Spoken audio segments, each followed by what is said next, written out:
Obviously, you're responsible for demand gen there. Then, what sort of metrics are you typically tracking, bearing in mind you're product led?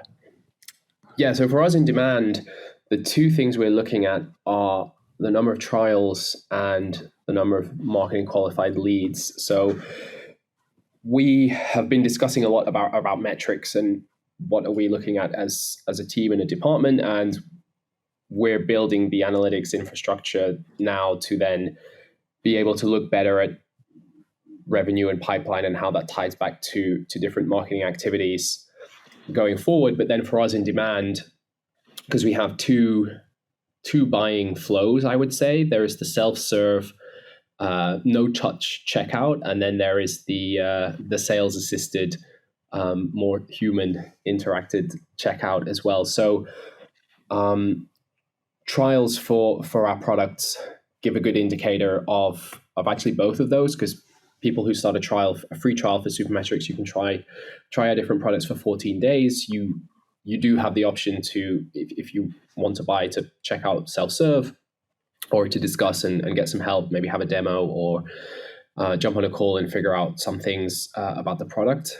So we also look at marketing qualified leads, and by marketing qualified lead, we don't just mean someone who has attended a webinar or someone who has signed up for an email, or what we haven't created any gated PDF ebooks, but if we had, and someone downloaded that, they wouldn't be classified as MQL because there's no obvious buying intent. So for us, MQL is a direct contact request to the sales team through the website, or a book a demo request through the website. So we know that there's some buying intent. So those are things we're looking at and trying to focus on in our team. And then other teams within marketing are then picking up the baton. So our customer experience team take over from the moment a trial starts with the onboarding and activation. Obviously, our sales team then pick up those inbound requests as well. So that's what we're looking at in demand. And do you mix inbound with outbound then, or is it just purely inbound? We do have an outbound motion as well.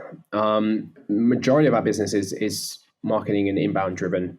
But within the sales team, we also have a team of people working on outbound to complement the inbound flow as well. So that's growing as well over time, but mainly it's marketing and inbound driven. And do you find there's a difference in sort of lead quality from outbound versus inbound? Yeah, sure. I mean, I think that's the nature of the two approaches. I think obviously with inbound, and particularly with the MQLs we're looking at, when people are wanting to speak to sales, or if they want to see a demo of the product, and we can kind of read the message and understand the challenge or the use case they have, and the intent as well.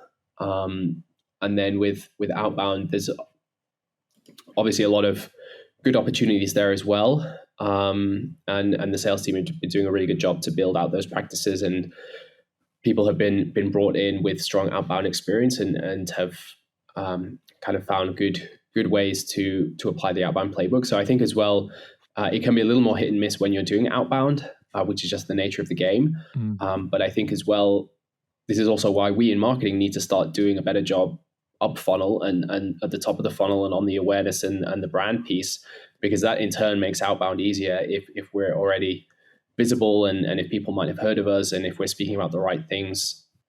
So it's all connected at the end of the day. But of course, there are differences between inbound and outbound.